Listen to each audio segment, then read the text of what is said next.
Hey, what's up, ladies? Jet Sleepy here. Let's go for the intro. Starcraft. Story so far. For nearly 300 years, humans thought they were alone in the Koprulu sector. They were wrong. The Zerg emerged, seeking to consume all in their path, and before long, the Protoss, a highly advanced alien race, began wiping out infested worlds, burning Zerg and Terran alike. A three-way war, unlike anything humanity had ever faced, erupted almost overnight. All the while, a human civil war raged. Marshal Jim Raynor vowed to oppose the corrupt dictator Arcturus Minsk for the betrayal of the woman he loved, Sarah Kerrigan. Boys, how about that evac? Damn you, Arcturus. Don't do this. It's done. Helmsman, signal the fleet and take us out of orbit. Now. Kerrigan, a loyal operative, was left to die at the hands of the Zerg. But the Zerg had other plans.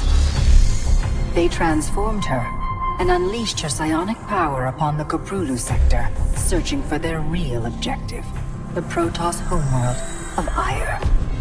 The Protoss were unaware of this danger and slow to respond. Their rulers, the Conclave, had dispatched Executor Artanis to hunt for Tassadar, a commander who had refused to wipe out infested Terran worlds. They crossed paths with a Dark Templar mystic whose kind was considered heretics by the Conclave. Through great effort, Zeratul convinced Tassadar and Artanis that he was not their enemy.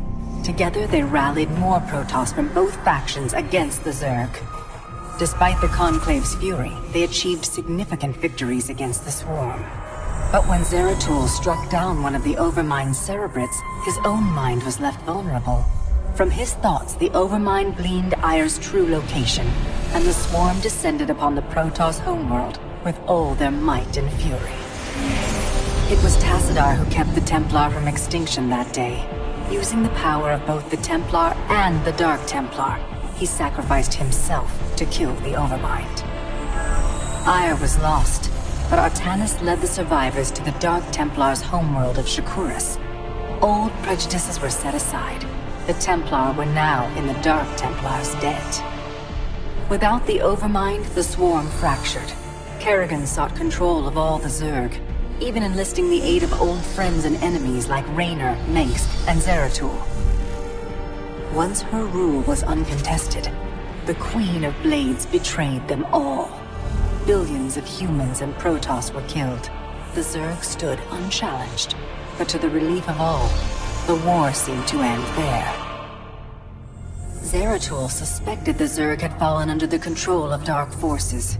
He uncovered prophecies stating that an ancient entity, Amon, was attempting to merge Protoss and Zerg lifeforms into an unholy hybrid, and that this evil might already have control of Kerrigan and her power.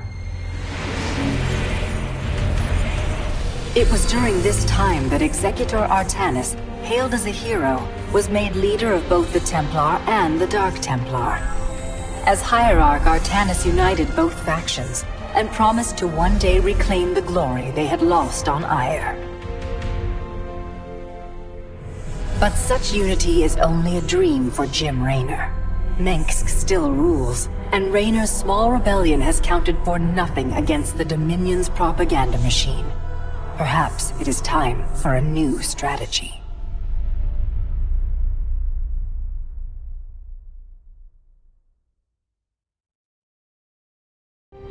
That's the story.